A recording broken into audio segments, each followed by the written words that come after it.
Balochistan national party की जानिब से बलोच कौम परस्त रहनुमा सरदार अताउल्लाह खान मिंगल के तीसरी बरसी वद गवर्नमेंट हाई स्कूल के हॉल में मुनक्किद की गई, जिसके मेहमान खुसूसी बलूचिस्तान नेशनल पार्टी के मरकजी रहनुमा डॉक्टर अब्दुल कुद्दूस कुर्द और सरदार ज़ादा मुनीर मिंगल थे। शुरा ने खिताब करते हुए कहा कि आज बलूचिस्तान में सरदार अताउल्लाह खान मिंगल, मीर गौस बख्श बिजिंजो और खैर बख्श मरी जैसे लीडरों को भी याद कर रहे हैं। इन दो शख्सियात के साथ साथ मरहूम सरदार अताउल्लाह खान मिंगल बलूचिस्तान की सियासत में रीढ़ की हड्डी की हैसियत रखते थे। उन्होंने कहा कि सरदार अताउल्लाह खान मिंगल ने बलूचिस्तान के लिए किसी कुर्बानी से दरेक नहीं किया। वो सियासी हवाले से बलूचिस्तान की महरूमी और बलोच कौम के हक के लिए हर मैदान में पेश थे। उन्होंने बलूचिस्तान के हक के लिए सालों साल जेलों में गुजारे, मगर वो कभी अपने मौक़िफ़ से पीछे नहीं हटे। अपनी कौम की खिदमत को इबादत समझ के करते रहे,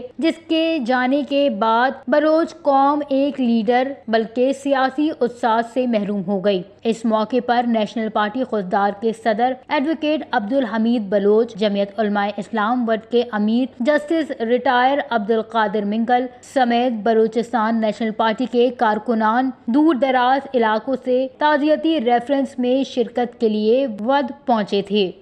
वश न्यूज़, वद, बलूचिस्तान।